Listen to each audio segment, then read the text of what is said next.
Ardenwood Dragons.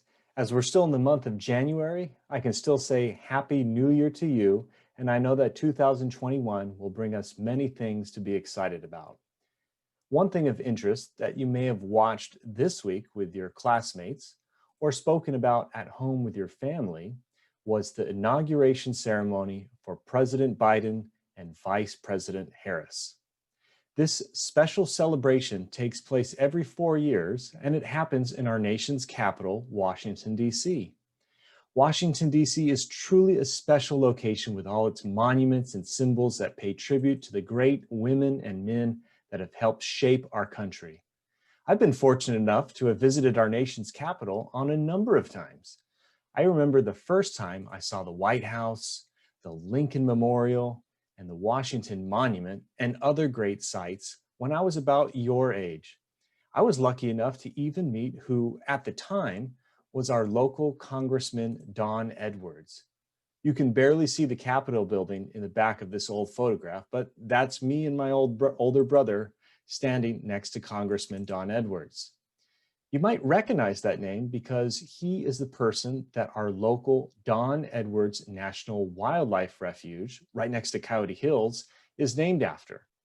Not only are great politicians and soldiers honored in Washington, D.C., but great American scientists are too. One of my favorite monuments in Washington, D.C. is a huge statue of the famous scientist Albert Einstein. Here I am again with my brother. And after that trip to Washington, D.C., when I was a young boy, I had to fast forward 20 more years before I visited again. When I was a high school physics teacher, I had the privilege of taking a group of my students on a long field trip to Washington, D.C. And yes, the huge statue of Albert Einstein was still there. I think that is one of the many wonderful things about our nation's capital. The great monuments and symbols of our nation endure the passage of time, but they are also ever-changing. You may have heard that in President Biden's inauguration ceremony, a number of the speakers referred to the first sentence of the Constitution of the United States. That sentence starts, "We, the people of the United States, in order to form a more perfect union." I love that term, a more perfect union. I think the beginning of the Constitution is very important because it tries to communicate that all of us should continually strive to improve. Think about it in terms of being a student at Ardenwood. If you did well on your last spelling test, or if you breezed through your last math assignment, that doesn't mean you're done learning. There's always room to improve and learn more. So too is the case with our country. All of us can work together to help build that more perfect union mentioned at the start of our Constitution. Earlier this week, our nation celebrated the inauguration of our 46th President, Joseph Biden, and our nation's first woman Vice President, Kamala Harris. Before becoming Vice President, Kamala Harris was one of our California state senators. She was even born just a few miles away from Ardenwood in the city of Oakland. It's special to have a local person elected to one of our nation's most important offices. The inauguration ceremony took place on the steps of the United States Capitol building, the seat of our nation's legislative branch of government. So today, I thought I would share with you a reading of nonfiction informational text on the Capitol building itself and its history. I hope you enjoy and learn a few things as well. The United States Capitol, authored by Holly Karapetkova. The United States Capitol, a symbol of democracy. The United States Capitol building is located in America's capital city, Washington, D.C. The magnificent domed building is known around the world as a symbol of American government and democracy. It is the place where the legislative branch, the senators and representatives elected by the American people, works to make the country's laws. It's also a museum where the nation's art, architecture, and history are on display. The Capitol complex includes the Capitol, the office buildings of the Senate and House of Representatives, the Library of Congress, the Supreme Court building, and other buildings and grounds. Millions of tourists visit the Capitol complex each year to see this important part of American history firsthand. The Capitol from 1793 until the present. The history of the Capitol is closely connected to the history of the United States itself. The Capitol has been part of some of the most important events in American history, like the War of 1812 and the Civil War. It has also grown and expanded with the country. It changes over the years to reflect the changing nature of the nation. America's first president, George Washington, began constructing the Capitol in 1793. He held a contest to see who could come up with the best Capitol design, and William Thornton, a physician and amateur architect, won. The North Wing was ready in 1800, and both houses of Congress met in the same wing for a while. The South Wing was finished several years later. Disaster struck the Capitol during the War of 1812. In 1814, the British set the Capitol on fire. Most of the inside of the building was destroyed, but a rainstorm put the fire out and saved some of its outer walls. Many people felt the Capitol should be rebuilt in a new location, but others felt that rebuilding the Capitol from the surviving walls would prove that the nation itself had survived and was standing strong.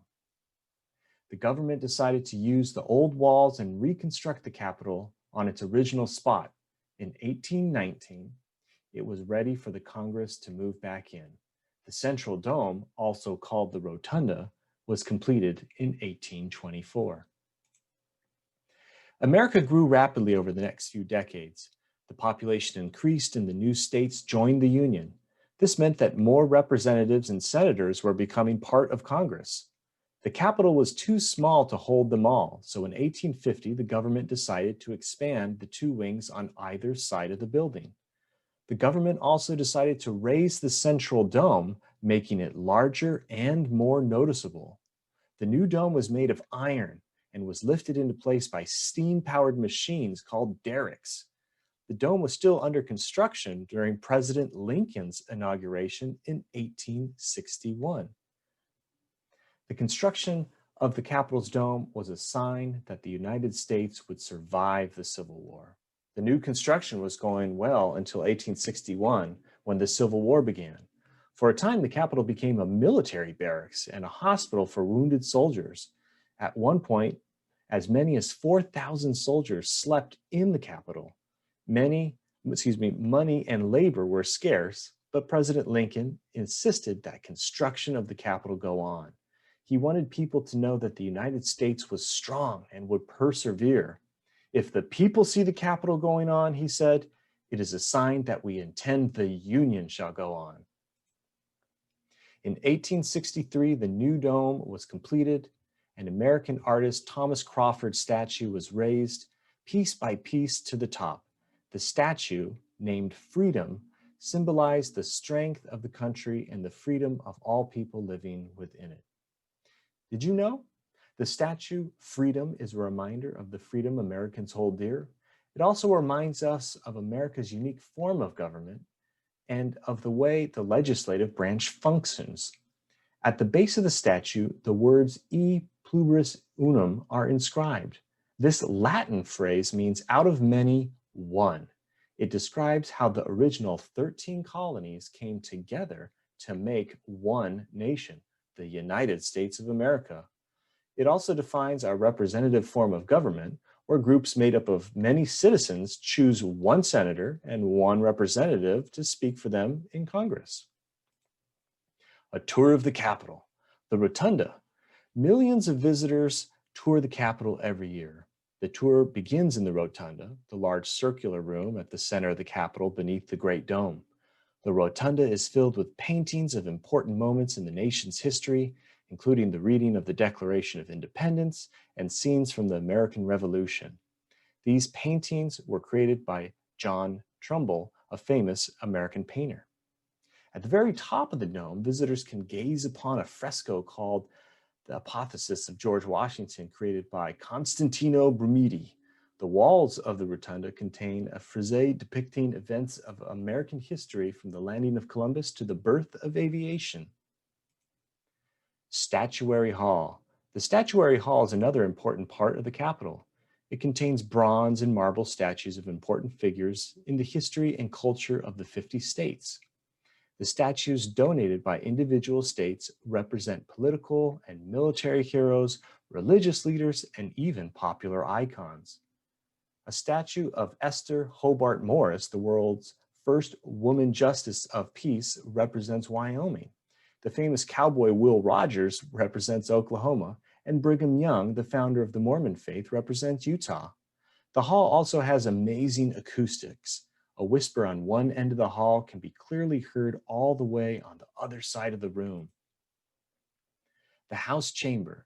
The House Chamber is where 435 representatives meet to make our nation's laws. The House of Representatives is one of the two chambers of Congress. The number of representatives each state has depends upon the number of people living in that state. States are divided into districts, and citizens in each district vote to decide who they want to represent them in the House. Representatives suggest ideas for new laws, and they vote to decide whether those ideas will be sent along to the Senate. If the Senate also approves of an idea for a law, it becomes a bill. The Congress then sends the bill along to the President, who has the final say on whether the bill will become a law that everyone must follow. The Senate Chamber. The Senate Chamber is where our senators meet to make laws. Each state has 2 senators, and the citizens of each state get to vote and decide who will represent them in the Senate. Like the House of Representatives, the Senate votes on whether ideas for a new law should become bills. Bills are then sent along to the President, who has the final say on whether a bill will become a law. The Vice President of the United States is the President of the Senate. There are also 2 other leaders in the Senate. The Senate Majority Leader represents the political party with the most senators, and the Senate Minority Leader represents the party with fewer senators. The Library of Congress. In 1800, Congress decided to establish a reference library with books on all sorts of subjects. As Thomas Jefferson wrote, "There is, in fact, no subject to which a member of Congress may not have occasion to refer." The library grew so rapidly that by 1867, the shelves were full and books were stacked on the floor. In 1897, the library moved into its own building.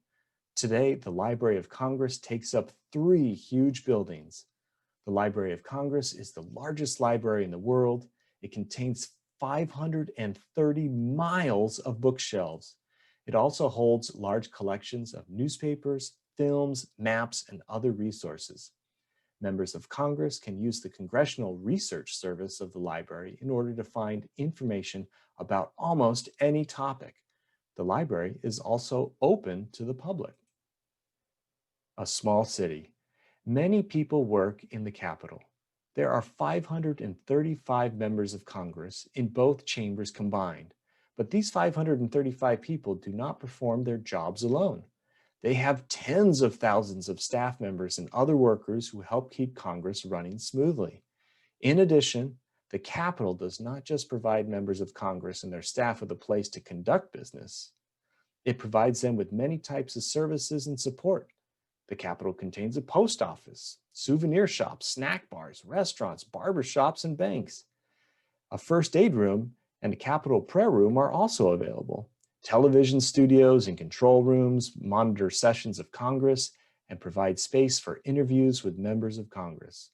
All of these operations make the Capitol seem like a small city in itself.